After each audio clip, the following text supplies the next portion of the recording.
evening, everybody. We're back at the Buffalo Wild Wings. We roll on with the Titan football team. Yes, Round we do. 3 is coming up here on Saturday. Coach Cerroni is going to join us for a few minutes. Got a couple of players as well. We're going to talk with the folks from the cross-country team, the men's cross-country team, over the next half hour. You got to talk to Eamon again. Yeah, and John and I go way back. John and I have been, well, we've done this before. We'll talk about that coming up in the third segment of the show. Congratulations, first of all. Thank you. We are moving on to round number 3 of the NCAA playoffs. A game Saturday, a long ways to go. Short time to get there. Sounds like an old country song, but we're setting up to take on Linfield. We'll get to them in just a few minutes. Best team in the country. Okay, well, best team in the country is going to be what we find out there on the West Coast. Let's start with what happened on Saturday. A slow start on Saturday. You guys dropped back to Bethel University. When you look at the ball game, what happened, number one? A little bit of the same scenario we saw the week before against St. Scholastica. I think schematically we got to outcoach a little bit at first, but you know, that's going to happen. And then as we made the adjustments, we definitely played a lot better. And you know, I mean, defensively especially, we were packing the box. We had 9 guys in the box. We wanted to stop their run, and then we did that all day. They only had 26 yards rushing. So you told me during the pregame show not to worry if they got a couple of long passes on you. They got one right away, and you said that was because we're going to concentrate on the run and take that away. And at the end of the day, the figures for the rushing for the Royals, it was something like 29 yards for the entire day. They were getting inches per carry. Yeah, we've made a commitment right now to stop anybody's run game, and it's been paying off for us. So that's why you see early, you know, we're going to put the corners in one-on-one coverage, but then we're going to adjust. But you know, I mean, this week's going to be the same thing. We got to put pressure on this quarterback, and you know, the only way to do that is to bring one more than they're protecting with, and it makes you vulnerable, but it's got to happen. Coach, you look at the ball game. Ryan Stefaniak name comes up right away. I don't know what we're feeding him for breakfast these days, but let's keep it up because he has had 2 stellar performances back-to-back. He's doing very good at preparing, and he's very committed to what we're doing, and he's just a great kid. All the hard work he puts in the film is really paying off, and he's really motivating other people. Yeah, and I guess what happened was he had a little bit of a miscue on the play where he got the interception. He completely blew what he was supposed to do. It wasn't a little bit of a miscue. It was an absolute blown call on his part. But as you tell these kids, as long as you make a play when you blow it, you're okay. Now, had he done you know, had they scored there, I would have had to yell at him a little bit, but that's all right. We just let it go and act like we know what we're doing. He had tackles for loss. He had individual tackles. He had a great game. He just, and I thought the first game against St. Scholastica was an outstanding performance, but the second one was even better given the fact that there were more tackles for loss. He was a key man on the safety as well. You caught the quarterback in the backfield along with the running back. And that's, you know, against a much better Bethel team, and that's the reality of it. Bethel's a top team in the country, you know. They were always up there, so yeah, give him a lot of credit. Ryan Stefaniak should be here tonight. Should be talking to him instead of Brandon Peter. Wait a minute, your offensive line did a great job again. You look at the run numbers first of all. The big guys up front, they've got things worked out. I mean, I give Brandon a hard time here, but I just told him, Brandon, that Ryan Stefaniak should be sitting up here tonight, so and he doesn't even mind. But and he probably would eat less than Brandon does. Oh yeah. But they only limit him to eight wings here, so they just get an appetizer. That's it. You look back, we're again fantastic. Cole Myra, and I'm looking at the numbers on the season now. Cole Myra rushing the football over 1,400 yards this season. He came on late, and he's continued through the playoffs. We've kind of kept him low back, what do I say? They kept him in the side, just you know, didn't go to him that much early, so he'd be fresh at this time of the year. Now you bring out the records. He's got 18 touchdowns tied. He's got 1,400 yards. He needs 200 more. Had I played him more early, he'd have broken all these records. So now he's going to be complaining that he doesn't get the ball enough. Let me pull the sheet out because guys at the Sports Information Department would not be happy with me if I didn't go through these milestones for the 2012 season. First of all, the Titans with the longest win string in the entire nation, a perfect season so so far this year. Touchdown scored. Cole Myra now with 18 ties. Ryan Hinsky, well, I remember, was a wide receiver. He was there Saturday. Yes, both have 18 touchdown passes on the season. Brian Tomalak, the great passer from 1997, I think he played 17 years at the university. He had that much eligibility somehow, but Brian had 31. Nate Ware now with 28. Rushing yardage, Andy Moriarty, we retired his number here a few weeks ago. Cole Myra is using it right now, number 32, but he's within 150 yards of that. And then we're going to talk with Tim Filter. He's 3 interceptions shy of what Jack May had back in 1965. He had 11 in that season. Tim Filter has 8 so far this season alone. So it's amazing, these numbers that they've been putting up. Receiving yards, Caleb Voss is a guy we talked about last week. He's going to be around for another year at least. And Caleb Voss is at 1,100 plus yards. He had 2 touchdowns again. Had 2 touchdowns again on Saturday. He had a big day. Happy for him. Yeah, and Cole Myra, he capped off quite a few drives. When you look back on the game on Saturday, even though you had that slow start to it, I'm sure you never thought you wouldn't be able to get the thing done in the second half. You were able to turn things around. The momentum seemed to swing just before halftime. Absolutely, with the pick, and then we scored right away. And I mean, everybody asked, "What did you say at half?" Or like, there's something inspirational you're going to tell them. No, we didn't say anything. We just came out in the second half. The big momentum shift was the drive right at the third quarter, driving down, scoring, tying the game. Everybody knew at that point it was over. I hate to tell you that, but no, I could sense it. I could sense it. It was over. Because the defensive line had taken control of the game, and the offensive line had done the same thing. We didn't have to commit so many people to the line of scrimmage because they weren't going to run the ball on us. Yeah, well, they couldn't run the ball. They could. So let's talk about Linfield. Number 1 will leave on Thursday. At least the team will leave on Thursday. Chartered flight out to Portland, Oregon. They treat you all right? The NCAA treat you all right? Yeah. Vicky Steinbeck, our assistant AD, has done a phenomenal job of getting this thing ready to go. We're ready to go. But I mean, this is all new to us, and this has been a great run. But this is a big challenge for us. These guys are good. They're really good, and they're fast, and we're just trying to get ready, and we'll get out there and have a nice trip. But they got a lot of talent. Their defense is outstanding. I'm fast. You want to put pressure on that quarterback then? Do you think that's the key? I think that's the key. I think, I watched the North Central game last week, and, they got to him a couple times, caused some turnovers. So that's, like I said, this is new to us, new team. Is it a different style of offense? Oh, yeah. I mean, the West Coast, they're just,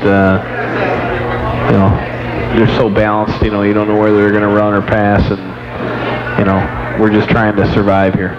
Maybe a wet afternoon. I looked at the forecast for the Portland area. We may be looking at some rain for not only Saturday, but Thursday, Friday, and Saturday. So it could be a little bit tricky out there, the footing. That's another factor, and they're obviously a little more used to that than we are. Yeah, no doubt about that. 30 degrees and snowing here, so what do we know about rain, Bob? Well, we get it a little in the spring, maybe a couple days in the fall. Otherwise, we have a lot of snow up here. Pat Cerroni along with us, head coach, UW-Oshkosh, and we'll check in with you there on Saturday. What's the plan for Friday? I know there are some social events going on, but the plan on Friday is to get out there on their field, work around a little bit, to try to get some things ironed out, make sure we're ready to go. The chancellor's throwing a ball for the players, and from 4 to 6, they're going to dance with each other. No dates? I'm not showing up now. No dates allowed, and before that we'll get a practice in and have a team meeting, and then we'll play Saturday. All right, we're at the Elite 8 level. The next one is the semifinal round, and following the semifinal round on December 14th will be the championship for the NCAA Division III football teams. And we're not getting ahead of ourselves, but I just want people to know that. All right, I got to take a break. We got to hear from some of our sponsors. They've been around for a long time with us. And thank you for that. We're going to come back to Buffalo Wild Wings. Got a pair of players, Tim Filter, one of the defensive leaders, along with Brandon Peter, one of the offensive linemen, going to join us for a segment. Special thanks to Chancellor Wells for letting everybody fly out there. I mean, it's been awesome. I mean, all our coaches and everybody, he took care of us, and thanks, Chancellor Wells. All right, and I know the Titan Touchdown Club helped you out as well. And there's no doubt. I mean, Jim Miazga, Jim Keller, Marty Cernicki. I mean, all these people. Tom Taraska's in the office tonight making calls. A lot of support out there in the community. Thank you. And I want to thank James Keller and the Keller Group for having me go out there. Jim and Roseanne Keller, they're flying with us. He's a team owner, we call him. Okay. So I mean, these guys are they support us, and we appreciate it. We're going to take a break on that. A 3-minute timeout. We'll come back with a couple of the players. This is a Titan Tuesday. We're live from the Buffalo Wild Wings on News Talk Radio 1490 WOSH. We are back again to the Buffalo Wild Wings, joined by a couple senior players. Tim Filter's been here before. Brandon's been here before. Brandon Peter, offensive lineman. And first of all, congratulations, guys. I mean, I think when we started training camp back in August, you hoped to be playing at this time of year, and you guys are doing it. Yep. Yeah, that was definitely a goal coming into the year, so it's awesome. Let's talk a little about the game on Saturday. I know you guys, the offensive line, first of all, Brandon, you guys pushed people out of the way. You kept Nate on his feet. Got a slow start, though. You dropped back 14-0. What was the thought on the sidelines when you guys ended up losing at least the first portion of the game to Bethel? Our motto all year has been next series, so even if something bad happens, just got to look forward to the next series. All right, and we got a little bit of a feedback problem here. There we go. That's what happens when I turn up the juice here. That'll wake everybody in the place up. But the thing about it, the offensive line and the defensive line both carried the day, it seemed. I know the defensive backs had a good day, Tim. We'll talk about that here in a moment. But it definitely was a day where you guys controlled the line of scrimmage. Mm-hmm. Yeah, and it definitely helps having Cole Meyer back there. He just keeps making big plays as of late. With Nate Ware, he can always make plays as well, along with the receivers. So Nate had a couple of not only nice passes on Saturday, but he used his legs a little bit more. I think in the first playoff game he held back a little bit, but all of a sudden that option play is working well, both right and left, and you work the dive, then eventually you come around the corner and nobody's home. Yeah, it really pays off. Yeah, that's what our offense been all year. Just let the defense commit to one thing and then hit them with another thing. So. Tim, the defense outstanding. We talked about Ryan Stefaniak on Saturday. He was mixing things up. Let's just say that he was out there ready to mix things up again. 2 Saturdays in a row for you guys. Yeah. I mean, absolutely. He's come out really strong the past couple of weeks. You know, he works hard and he watches a lot of film and breaks it down, and he deserves it. And let me ask you about film. You guys spend a lot of time in the film room, both offensive line as well as the defensive backs and defensive line? I think defensively we probably do more than these guys. I don't know. Your assignment's pretty much just knock them out of the way, right, Brandon? Yeah. Just push them down the field, everybody will be set, and we'll run behind you. But defensively, you look at the game coming up this Saturday, a little bit of a West Coast offense from what I understand in Linfield. What do you guys see, and what are you going to try to do against that? I mean, the coaches are going to put in a good game plan for us as they have all season. We're going to trust in that and just kind of keep playing the way we have been lately. You were kind of out on an island against Bethel because they put so many people up against the run. To limit somebody to 29 yards, you need a couple extra bodies up there. They were able to do that on Saturday. Get up in the box with sometimes 9 players. Yeah, I mean, absolutely. And, it's the coaches trust in both Kyle and I to make plays on the edges, and sometimes we're fortunate enough to, and the D-line always helps by getting in there and shaking the quarterback up a bit. Well, they did that time and time again. The Smith brothers in particular have gotten across the line of scrimmage, and then you don't lose a whole lot when Brandon Jackson comes up. And Brandon Jackson, if you don't know who Brandon Jackson is, just look for the largest guy on the field. He goes about 320, 325 maybe. And on a good day, On a good day when he hasn't had lunch, right? But he is a guy in the middle that can cause a whole lot of problems by just being there. Just being there and having guys having to run around him. The defense, the linebackers, again, it seems like we're getting contributions from everybody. I know you rotate a number of linebackers through there, Tim, but it seems like everybody's just been on their game lately and causing commotion, causing problems. And as a result, you're getting turnovers and you're limiting the opponent. Yep, absolutely. I mean, those linebackers do a good job, taking the reps that they need to and working in and out to stay fresh. And, they keep getting in the backfield and causing problems all day, too. Let's take a look ahead then offensively against Linfield. Brandon, what are you guys working on? What are you going to try to do? It's going to be a battle up front as usual. Oh, yeah. Their D-line is really good, very fast. What's easier, a big old guy or a little tiny guy or a smaller guy who's quick? I don't know. It all depends. Run game, you kind of like the smaller guys, move around a little bit more. For the pass game, you definitely like the bigger guys, the slower guys. So it'll definitely be a test for us this week with the faster D-lines. All right. So that's all coming up on Saturday. Getting to go out to the West Coast. Tim, you had a chance to go to Portland at all? You been on a plane? I know some kids haven't even been on a plane. Oh yeah, I mean I've been on a plane. I've been down south, but I've never been out on the West Coast. So hopefully it'll treat me well. Brandon, how about you? You ever been to Oregon before? Nope, not Oregon. I've been on planes before, but never on the West Coast. So. Well, what's the feeling in the locker room? We've gotten this far. You know, it's not often when you're in a D3 program you get the treatment like you guys are going to get over the weekend for the NCAA, being one of the Elite 8 teams. Yeah, it's awesome. We're all super excited about it. We know we have to stay focused, and our job's not done yet. So. No. Just 2 steps away from the national championship game. Tim, your reaction to that when you know you're only 2 steps away? Well, you know, I mean, it's you know, it's exciting to be in this position, obviously, but we got to focus on the task at hand. You know, Linfield's a great team, a lot of playmakers out there, and we just got to focus on that and go out there Saturday and do our business. All right. Well, we'll see you out there on Friday, and then the game on Saturday. Starting time a little bit later, 2 o'clock. They're on West Coast time, so we'll start things a little bit later than we usually do. A 1:30 pregame show for you here on WOSH, and I know there's some listening parties going on here in town. Everybody seemed to all of a sudden grab onto the Titans. That's how it is when you win, but it's nice to see. Oh, yeah, definitely. You got any more dates as a result of this, Brandon? You got more ladies following? No, unfortunately it hasn't worked that far in yet? Not yet. National championship game. Hey, you know, hey, you never know. Tim? No, nothing there? No. Tim's going to go into law enforcement. We've already bribed him, so he will never arrest me. Brandon, what's the plan for you? I'm also a criminal justice major. Yep. Yeah, so we had a couple of future law enforcement agents along with us here, and we wish you guys all the best of luck come Saturday. Thank you. And should be a lot of fun, and it'll be a fun weekend. Oh, yeah. Get a W. Absolutely. That'll make it the best of all possible weekends. We're going to come back. We're talking a little cross country. We've got Eamon along with John joining us in our final segment. Again, we're going to be along on Saturday from Linfield, Oregon, brought to you by a number of great folks. BioLife, along with the folks at Rhyme Business Products, our usual sponsors that include Richards Insurance and also Proactive Driving School. We're going to take a break on that. 2-minute timeout. We're going to come back with more from the Buffalo Wild Wings following this on WOSA. We are back at the Buffalo Wild Wings. Eamon joins us, the head coach, and Eamon McKenna and John Dewitt here, who is one of the outstanding runners. John and I go back a long ways. You want to tell the story, or should I tell the story? I'm all good, so... Okay, why don't you tell about how you met me, how you came into my broadcast booth one day and said, I'd like to be a sportscaster someday, mister. Okay. That's pretty much exactly how it happened, too. No, it was crazy.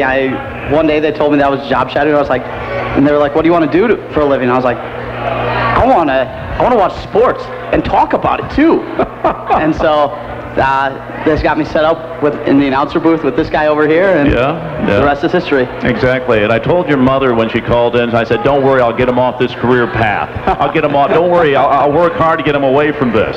How can you pass it up with all that bass in his voice? Well, that's my problem. John doesn't have that problem. John is a local guy, John DeWitt, Oshkosh West, right? Yep, absolutely. Wildcats. How many years ago was that? Job show, that's got to be like 8 years now. It's a long time. 8 or 9 years ago, and he came with me to the NCAA championship game against, it was Whitewater playing somebody, and we were contractually obligated to do the game, and I think you did most of the game that day for me. Yeah, it was a lot of fun. We had a good time just... We did, and then your mom picked you up, and you went back home. Yeah. Eamon, you're as crazy as ever. I knew we had to get you back here sooner or later. First thing he does is grab a hat and put on the show, so you excited to be on again? 1490. All the time, baby. 1490, 24/7. Season wrapped up, right? Yep. Okay. We finished the Saturday before Thanksgiving with the national meet. And the kid next to me here did pretty well for you, didn't he? Yep. Senior year, he really stepped up, showed up when it counted, earned his first All-American award. So he's joined the ranks of Titan legends now officially, which is great to see. And also at the banquet on Friday night here in the NCAA Elite 89 award. Yeah, tell me a little about that. What's the 89 significance? Well, what is that all about? The 89 signifies the number of sports that the NCAA sponsors. So they award this to one student athlete in each gender for that sport. So and essentially, it's everybody in the country who does cross country at Division III level, then? It's actually everyone who competes at the national championship. So about 280 student athletes for both male and female were there, and John Dewitt here had the highest GPA out of anyone in the field with his 4.0s. Now that you gave up on your career of sports broadcasting, John, what did you actually decide to go into, and what's the major, and what's the plan from here?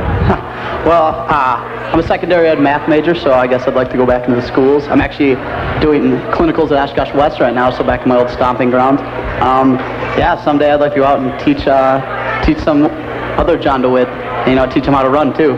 So there you go. So you'd like to be a coach maybe eventually? Absolutely. It'd be Your mother's probably breathing a sigh of relief. I did my job that day. He wants to be a sportscaster. Come on. Not everybody can do that. I mean, it's kind of a simple. She's a math teacher as well too, so she's glad that I'm following in her footsteps. Well, that's good to hear. I know you had, you don't coach the women, but we had an outstanding female athlete as well, non-traditional. Tell us a little about her, Christy Cazzola. She had a fantastic national meet. She's a mother of 2, or is it 3 now? 2. 2? Okay. But, I mean, it's a pretty phenomenal story, to be honest. It really is. She was a standout athlete in high school at Kaukauna. Took some years off, was working, saving money, kind of building a relationship.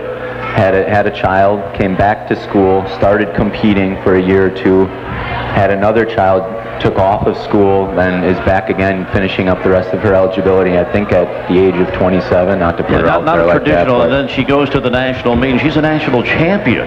Yeah. But she has great determination. From what I understand in talking with the women's cross-country coach, not only the current one, but the one prior to that, Deborah Connerin, that she never found anybody who was more of a competitor than Christy was. When watching her race, I mean, it's something to see for sure. It's a sight to behold, because there's times when it just looks like it's over for her, and then all of a sudden she finds a gear. Yeah. Her willpower is great. John, looking back, you had a great career, by the way. And just a highlight for you out of all of it when you look back at it? Oh, geez, you can't beat last race. All of a sudden come through the finish and you find out you're an All-American, and there's no better feeling than that, to just find out that in your last chance, you finally made it happen and achieved that dream of being All-American. So that's got to be it right there. Right. Coach, what's the future look like for men's cross country? I think it looks good. Obviously John will be hard to replace as an individual, but we have a good group of guys coming back, combined with a solid recruiting class coming in. Definitely emphasizing the academic side of things as well as the athletics, and it was great to have a leader like John this year to really hammer that point home for us. What did your GPA end up? 4.0. Oh my goodness. Oh my goodness. Thank goodness you stayed away from sports broadcasting. We don't need that type of competition in this industry at all. So when you go back, now many of your guys are going to run track, I'm sure, right? Most of the cross-country team probably goes on to indoor and outdoor track then? Yep, most of them will be on the roster for track and field as well. So the non-distance guys have already started up with their training, and the whole team will be together that first week after Christmas break in January. And then we'll start with meets right away in early January and roll from there. Indoor season from January to March, and outdoor from March to May. So another national championship brewing over there at UW-Oshkosh. That's our goal. Track and field. Yep, that's our goal, to get some more recognition on those banners up there. Now, do you run track as well, John? Absolutely. What are you going to do? I'm going to run the 5K indoors and the 10K outdoors, so we get to run a few laps around the track. It'll be good. Is that more fun or less fun than cross country? I actually like it a little more, to be honest, because it's almost like a fairer fight. Everyone's on the same ground, on the same level everywhere you go, so you can compare around the nation, and you get to find out who the true best runner is, so that's kind of fun. Eamon McKenna, he's here every Friday night doing a little stand-up after he has his dinner. John Dewitt, one of the elite runners, and congratulations again, man. It was good to see. We hadn't touched base for a while, ran into each other at the first football game, and I was happy to find out about all your success, John. I got a quick side note to add, if we have time. I student taught John at South Park Middle School here in Oshkosh. Well, we both have a connection. Yeah, it's a small world. He didn't know me, but I student taught him and his brother at that time, and he wasn't that fast in 7th grade. But he wasn't that good, huh? Yeah, he's come a long way. Well, thank goodness. It's nice to see you. We got to run on that. We're going to be back on Saturday, starting time just about 1:30 in the afternoon. The play-by-play gets underway at 2 o'clock. It's the round of 8, the Elite 8, and the NCAA football playoffs continue. I want to thank all our guests tonight. I want to thank Gary back in studio producing the show. It's a wrap on Titan Tuesday for tonight. We'll be back there at the radio station tomorrow morning. Again, the Titans play against Linfield. The ball game again 1:30 in the afternoon for the pregame show. About 2 o'clock in the afternoon for the play-by-play. Listen in. Brought to you in part by J.J. Keller and Associates, The Real Shot over here in Algoma, along with the J.J. Keller fishing team and their Iditarod team as well. Take care, everybody. We'll see you back here soon. 1490.